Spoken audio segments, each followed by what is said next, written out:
suivez sur seneweb.com. Merci. Nous sommes aujourd'hui à Bamako avec Salif Keita, artiste international. Salif Keita, merci de nous recevoir et de nous accorder cet entretien-là. Merci, merci. Alors, Salif Keita, 50 ans de musique, vous venez de lancer votre dernier album et d'annoncer véritablement, c'est triste, votre retrait de la scène musicale. Si vous devez revenir avec nous sur votre parcours, quels seraient les mots que vous allez vous dire? Je veux dire que j'ai fait 50 ans d'apprentissage. Parce qu'on ne finit jamais d'apprendre la musique. Et surtout, comme je ne suis pas passé par une école pour apprendre sur les bancs, je dirais que j'ai peut-être fait, pour moi, j'ai fait 50 ans d'apprentissage. Parce qu'on ne finit jamais d'apprendre. Et 50 ans d'apprentissage et 50 ans d'amitié avec des amis que j'ai connus dans le monde entier, en Afrique, en Europe, aux États-Unis, partout dans le monde. Et 50 ans de boulot pour assurer quand même ce qu'on appelle la culture africaine. Vous venez de le dire, Salif Keita, vous n'avez pas fait les bancs. Vous avez quitté le Mali, votre pays, pour exister sur la scène internationale pendant 50 ans. Quel était votre secret? Mon secret, c'est que d'abord, il faut dire la vérité, je n'avais pas d'autre chose. Je n'avais pas d'autre chose, je n'avais pas de métier. Et c'était ce que Dieu m'a donné, Dieu m'a mis sur ce chemin.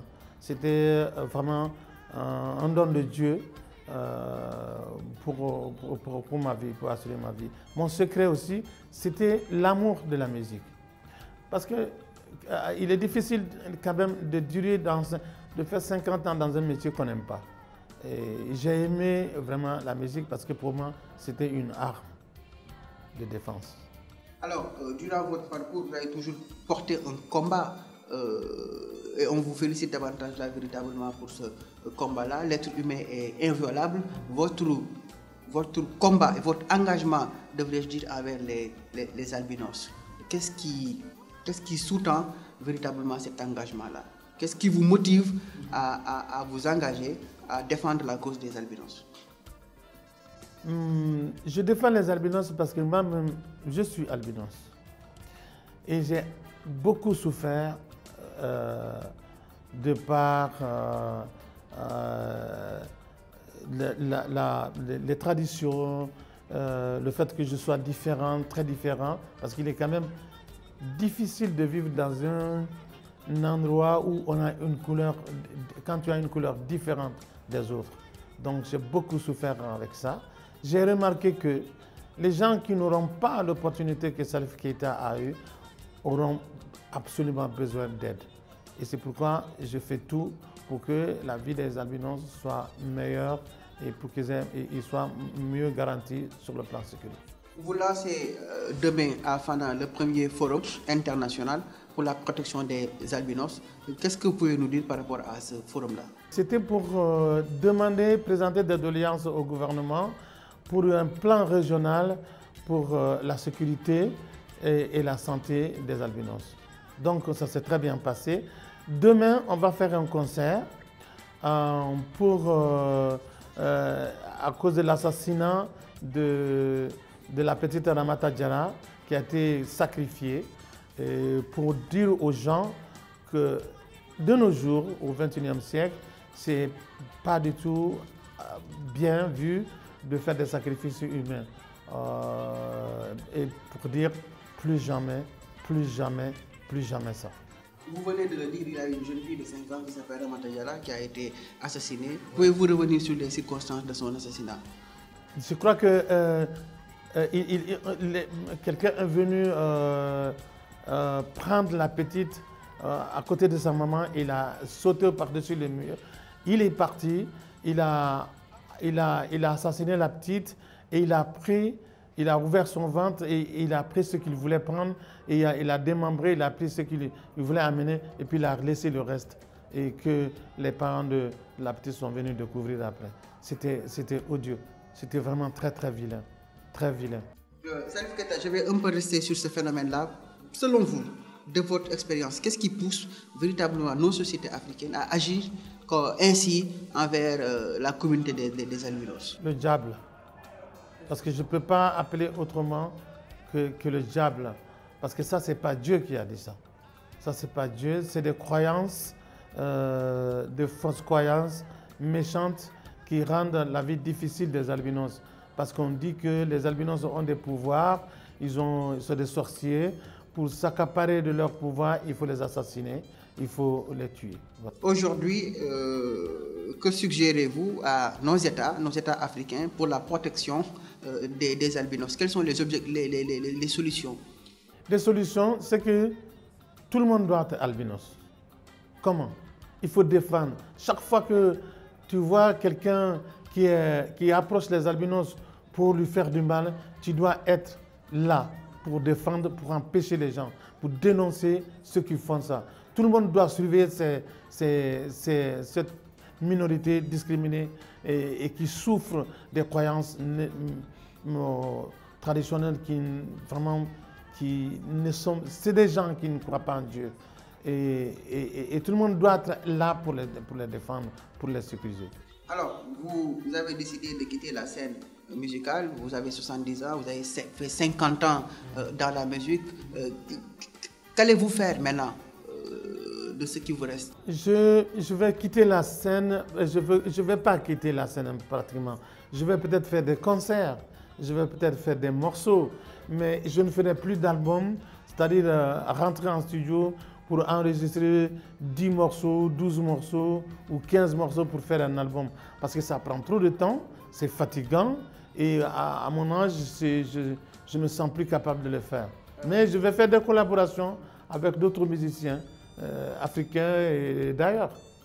Alors, Salif Keita, vous avez toujours côtoyé des hommes politiques.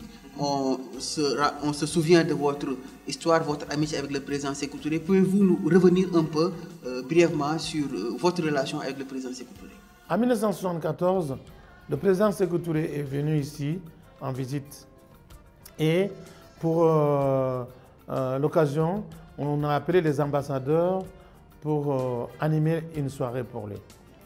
Alors, quand il m'a vu chanter, il a été très touché et il a invité le même orchestre à la fête d'indépendance de la Guinée. Et lors de ce concert, il m'a décoré officier de l'ordre national guinéen. Vraiment, avant cette décoration, je ne croyais plus, pas trop à la vie, parce que j'étais très déprimé. Je ne savais pas, je venais de quitter l'école, je viens d'être renvoyé de l'école, on ne m'a pas accepté dans la fonction publique. J'ai eu trop de problèmes et je ne croyais plus à Salif Keita. Mais quand j'ai été décoré, ça m'a donné beaucoup de courage et j'ai dit vraiment, donc je peux être aussi, moi, une personne comme tout le monde. Donc, j'ai commencé à croire à Salif. Et que retenez-vous du président Sékou Touré? L'amour des artistes. C'est quelqu'un qui a beaucoup aimé les artistes. Et c'est quelqu'un qui a beaucoup aimé l'Afrique. C'est quelqu'un qui a aussi beaucoup aimé son pays parce que vraiment, je crois que c'était l'un des meilleurs pionniers africains. Et j'ai beaucoup causé avec lui. Pendant des moments très difficiles, très tard dans la nuit, parce que c'est quelqu'un qui m'appelait à 1h, 2h du matin. Mon fils, tu dors? Je dis non, je ne dors pas, papa. Viens, on va causer. Et je restais avec lui jusqu'à 5h du matin. Et après, il rentrait dans le... Je ne sais pas comment il dormait, mais c'est quelqu'un qui était vraiment très à cheval pour l'intérêt du pays et l'intérêt de l'Afrique. Salif Keita, notre continent, l'Afrique, aujourd'hui traverse beaucoup de difficultés. Il y a les migrations, beaucoup de jeunes quittent nos pays pour aller immigrer en Europe. Il y a le terrorisme et autres. Quel regard jetez-vous sur la situation aujourd'hui en Afrique? Bon, je crois que les Africains doivent de plus en plus être responsables. C'est la vérité. Et comment ils doivent être de plus en plus responsables? Bon, moi je crois que les Africains ne croient pas à l'Afrique. Les Africains ne croient pas à l'Afrique. Et les Africains sont beaucoup plus attirés par d'autres continents que l'Afrique. Et c'est pourquoi je veux que les Africains soient beaucoup plus responsables et qu'ils aient beaucoup plus d'amour pour ce continent. Le Mali est divisé aujourd'hui, la classe politique malienne elle est divisée et le Mali est attaqué par des groupes hors la loi que sont AQMI, Al-Qaïda et autres. Quel est le message que vous donnez aux Maliens et à l'Afrique? De faire attention à nos colonisateurs, sincèrement. Les nations qui se sont faites à base de leur culture de base. La Chine, regarde le Rwanda qui est en train de partir. Regardez tout, regardez les autres pays qui sont en train d'émerger. N'est-il pas la faute par là des présidents africains aussi qui se laissent trop faire, parfois? Je suis d'accord. Je suis d'accord. Parce que les présidents africains n'arrivent pas à croire à l'Afrique. Et ce que je reproche aux Africains aussi, en dehors de... Il faut que les Africains soient derrière leur président. Absolument. Il faut qu'on se mette derrière ces gens-là pour qu'ils se sentent soutenus. Parce que si tu lances un seul président, le vent va l'amener. Mais s'il y a toute une nation qui se met derrière son président, oui, ça va changer. Comme ça, les manipulateurs ils vont se fatiguer, ils vont cesser. Il ne faut pas laisser les présidents sentir qu'ils sont seuls. Non, il faut que la population, il faut que les peuples africains soient derrière leur président quand ils prennent des décisions pour leur pays. Alors, Mesdames, Messieurs, merci de nous suivre sur seneweb.com. Nous sommes aujourd'hui à Bamako avec l'artiste international, le grand musicien Salif Keïta. Nous allons terminer cette interview-là avec la dernière partie qui est consacrée au Sénégal. Vous aimez très bien le Sénégal et Dakar, j'espère. J'adore. Alors, ça fait des années que vous venez au Sénégal. Ouais. Quels sont vos rapports avec les Sénégalais? Vraiment un rapport d'amitié et d'amour avec le Sénégal. Parce que j'ai sillonné le Sénégal. J'ai été partout au Sénégal. Il n'y a pas un endroit que je n'ai pas visité et aimé. Donc j'adore le Sénégal. Avant de venir sur vos rapports avec les musiciens sénégalais, on annonce que Ismaël Lô va venir tout à l'heure faire une répétition, il vous soutient pour votre concert demain à Fana. Avant de venir sur vos relations avec les musiciens sénégalais, vous avez eu à connaître des hommes politiques tels que le président Abdou Diouf, le président Abdoulaye Wade. Quels étaient vos rapports avec eux? Je n'ai pas trop côtoyé Abdou Diouf, mais j'ai beaucoup côtoyé Abdoulaye Wade. C'était vraiment un ami. Et il reste un ami et sa famille, c'est ma famille. Et comment avez-vous trouvé Wade comme politique? Comment avez-vous trouvé le parcours de Wade aujourd'hui? Un homme très sensible, amoureux de son pays et qui a beaucoup fait pour son pays. Moi, je trouve positif ce qu'il a fait. Et quelles sont les relations que vous entretenez avec les musiciens sénégalais tels que Ismaël Lô, Youssou Ndour? C'est un petit que j'ai beaucoup aimé. Ismaël Lô, c'est un frère. Baba Mal, c'est un frère. Thione Seck, c'est des amis. C'est que des amis. Vraiment. En passant par, je dis aussi, j'ai une sœur qui a fait une publicité avec moi il n'y a pas longtemps. Viviane, que j'apprécie beaucoup. Parmi tant d'autres que j'aime, j'adore la musique. Alors, la musique sénégalaise. Quel est le message que vous envoyez aux Sénégalais et au peuple sénégalais? Je dirais de dire aux Sénégalais que je les aime beaucoup et que je les remercie d'avoir inondé le monde entier avec leur mélodie et leur amour.